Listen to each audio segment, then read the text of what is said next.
Hello, in this screencast, I'm going to show you two things. One, how to designate an assignment and major commitment, and also where to find major commitments and obligations for students. So the first thing we're going to do is to show you where to find them. So I've gone ahead, I'm currently impersonating Stephen. I'm in his molecular biology class, and I'm clicking on the assignments tab. And on the right-hand side, down on the right, you'll see a reports tab, and you can click on that.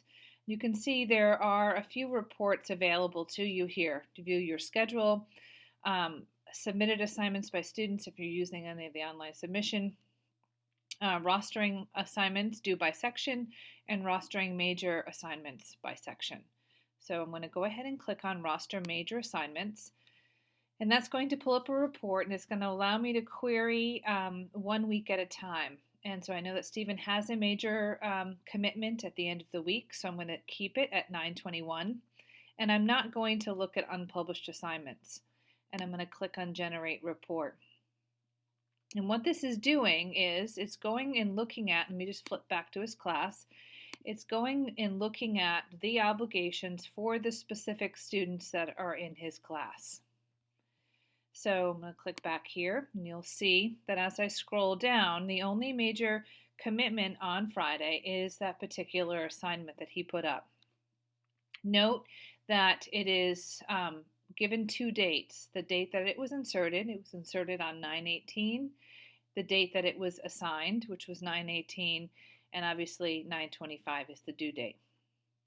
So that's how you are able to query your specific classes, and you can download this as a PDF, view it in Word, or export the data to Excel, or for just a quick look, you can scroll through all of the students in your class and get a sense of their major obligations for the week of 9/21. So that's where you find the report. So now let's go in and actually look at how do you add a major commitment to the calendar.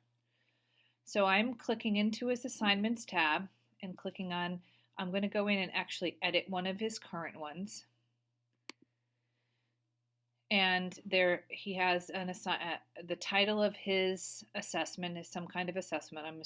I'm assuming he's going to change that, and that's just a placeholder for now. You can see you can add a title, a description, but here the type right now is the key area that I want to draw your attention to. When you click on this drop down, you can see we have a really long list of assignment types, and we can continue to add to this. If one is missing, one that you particularly like to use all the time, we can easily add it to the list. And I think the important conversation that we need to have as a school is deciding whether or not we want to designate some of these key types to be considered major. So as an example, every single one of these could be tagged major and show up in that major commitment list. But that would mean that if anybody assigns a project, regardless of its length of time that it takes or the amount of time that it needs to happen in class, whatever that definition is, it would get flagged major.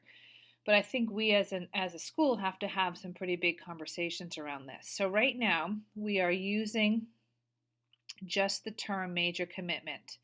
Now, the disadvantage to this is that the folks that have taken on using the online gradebook are going to have to go back in after the major commitment is complete and change the assignment type so that it coincides with their gradebook and their PI and how their tests and quizzes and things like that are being weighted. So I think over this course of this year in department meetings, I think we need to start to have the conversation if we want to tag some of these specific items. These key ones, saying test paper project as an example, could be flagged major, but for right now you're going to tag it major. And that's going to then show up in the assignment channel under the category. Now there's another place that you can find this information by going up to My Day and going to the Assignment Center.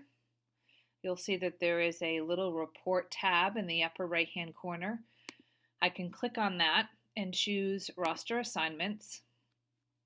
And this gives me a really broad look of all of the obligations for a particular grade. So I could go in and look at just the obligations for second form. I could drill into a specific student. Obviously, you're looking here by week. I can include minor assignments too. And this might be helpful for advisors to look at because they'll be able to drill in at the academic experience for the week of their particular advisees and get a sense of how their week is looking. But if I switch it to keep it at no, it's just going to produce the major assignments. And when I click on generate report, it's going to show me every single second former and what they have due in major commitments for the week of 9/21. So anyway, I hope this is helpful. So step 1, you're going to be adding your assignments to your class under the Assignments tab or within the Assignment Center. And you want to be sure that you are flagging it at the present moment as instead of tagging it as a major commitment. And doing so, it will produce on this report over here on the right-hand side. So probably good practice would be, if you know that you have a major commitment coming up, is to go ahead and roster those major assignments by section first. Get a sense of the commitments for your students for the week before you determine when you want to assign it. And then know the date inserted is going to be the first person. So, or the third, if it's the third person, the date inserted is going to determine who potentially should be not assigning a major commitment on Friday. So anyway, I hope this is helpful, and I will talk about this more tonight. Thanks so much.